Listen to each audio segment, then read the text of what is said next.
ladies and gentlemen, let's finish up our Unit 5 with the judicial branch. What we're looking at here is, of course, the group that interprets the law. So we're looking at the court system, the Supreme Courts, the national courts. All that falls under the power of interpreting whatever law that exists within a country. Okay, so let's look at the functions of the judiciary. Number one, again, is interpreting the law. Basically, the law needs to be interpreted based on a constitution, a religion, or, of course, the norms of any party. So what we're looking at here is, remember the Constitution is going to be that written document, or you could also apply that to a set of traditions and norms and laws over time in the UK. Religion, of course, is primarily like northern Nigeria or in Iran, and party norms are going to be pretty much whatever the Chinese Communist Party is. And then under like party norms, you could say like the dictator, whatever they want to. But the interpretation of law is, saying does a law or an action actually follow the written law or the desires of the religion or the party? There's also the job of judicial review. This is where the court can overturn any kind of legislation that comes out of your legislative branch or actually block executive action. Now, that judicial review part only exists in countries where it can be allowed to be independent. Meaning this, judicial review means that the Supreme Court or whatever court that is can actually not be influenced by the legislative or executive branches. That's what it means to be independent, that they can actually stop laws from coming in or overturn laws for being unconstitutional or stop the chief executive from doing an action because it goes outside of the norms of whatever the law is. An independent judiciary that has judicial review is a very, very big thing in terms of rule of law, because eventually it's not the person, the chief executive, that can actually subvert the law. They are held accountable just like anybody else. Now, what does it mean to be independent? Well, number one, are the judges actually qualified? Or are they lackeys that just basically suck up to whoever the chief executive is going to be? Or are they actual lawyers, judges, people that are very well versed in the law? So if you look at the United States Supreme Court, you don't have to like how they rule. It's entirely fine to do that. But if you're asking about whether they're actually qualified to be um, legal justices, that's undeniable. These are people that have known the law for a very, very long time and have many actually present in front of the Supreme Court because they've clerked for them before. Or they've worked for justices in the past. Those are what clerks do. But they maybe have worked for the U.S. Department of Justice and did a case in front of the court. So they're just not complete sycophants to whoever is in the top chief executive office. Number two, term limits. So term limits with judges kind of gets weird. They cannot have really short term limits or term limits that are based on elections, because then they won't actually interpret the law independently. They're going to be pushed by politics and elections and that kind of thing. So if they're not there long enough, they're not going to actually do their job. If they're there too long, then they can get entrenched, and you don't have the ability um, to get anything other than traditional methods of thinking, and they won't often change with the times. So usually most independent term limits are going to be something like 10, 15, 20 years to be a judge. And of course, in the United States, that's going to be life. And that was the idea of Alexander Hamilton. He wrote that up with the idea that the best way for a judge to be independent is that they don't have to worry ever about being elected. They can turn around to people in major political parties and say, well, who cares? I don't care what you think because I'm going to be here forever. Okay. Can you remove a justice? It's very important that you're allowed to remove a justice that is not following what the laws say to do. So you need to have judges that get start expressing opinions or political beliefs. Um, some kind of process of impeachment and removal needs to exist.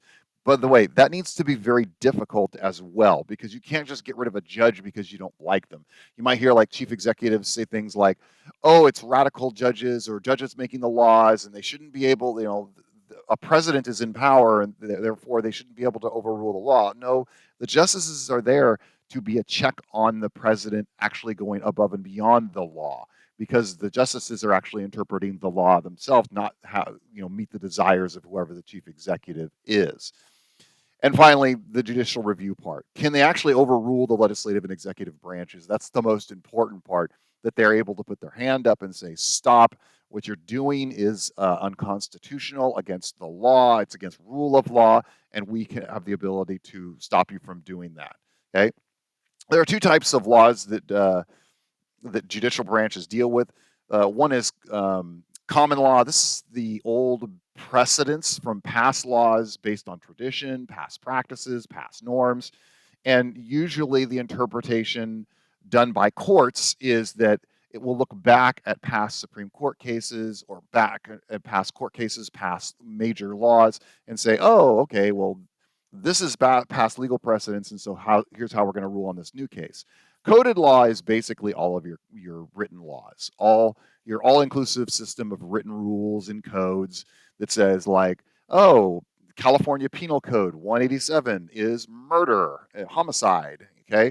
And then it says what that is, okay? So the combination of coded laws, which are usually, criminal laws, criminal codes, and then common law is based on tradition and past practice and legal precedent. And your Supreme Courts primarily deal with the idea of common law, okay?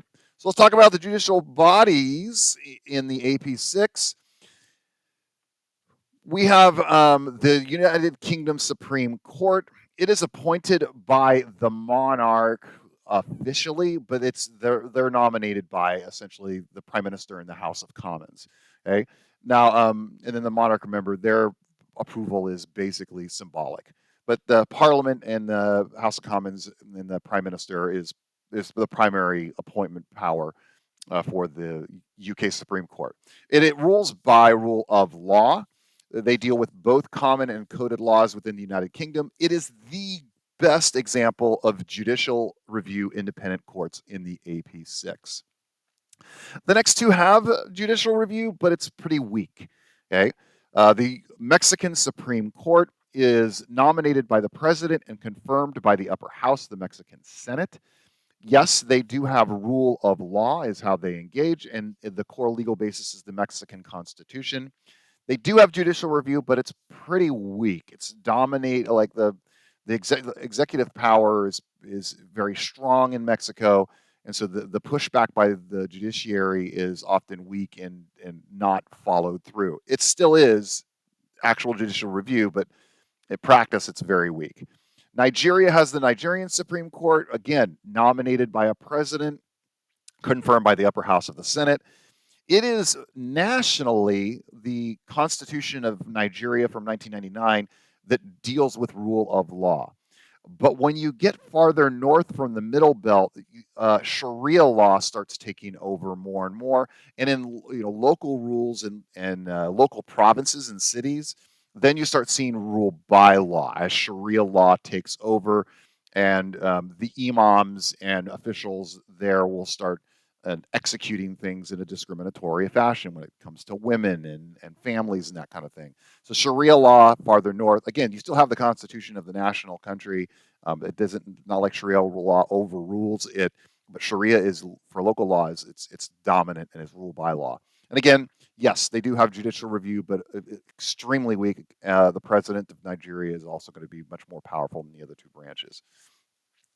Russia's has two different courts. It has the Constitutional Court and then the Supreme Court.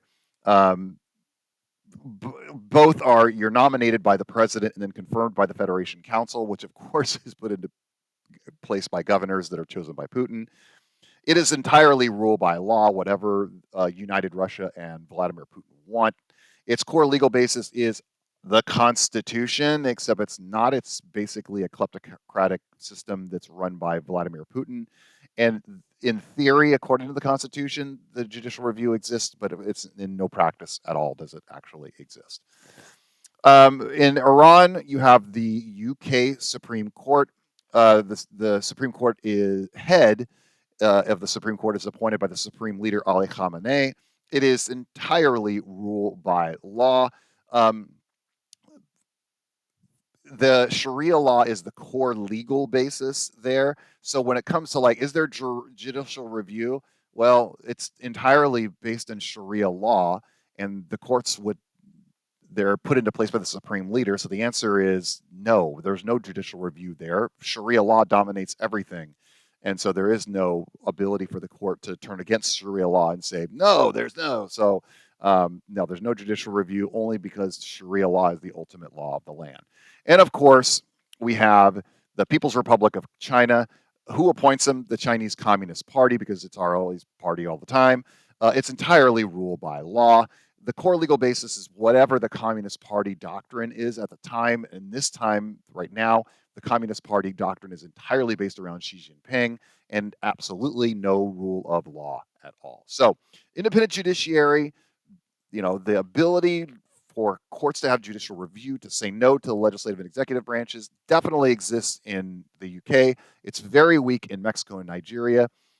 It does not exist in Russia, Iran, or China.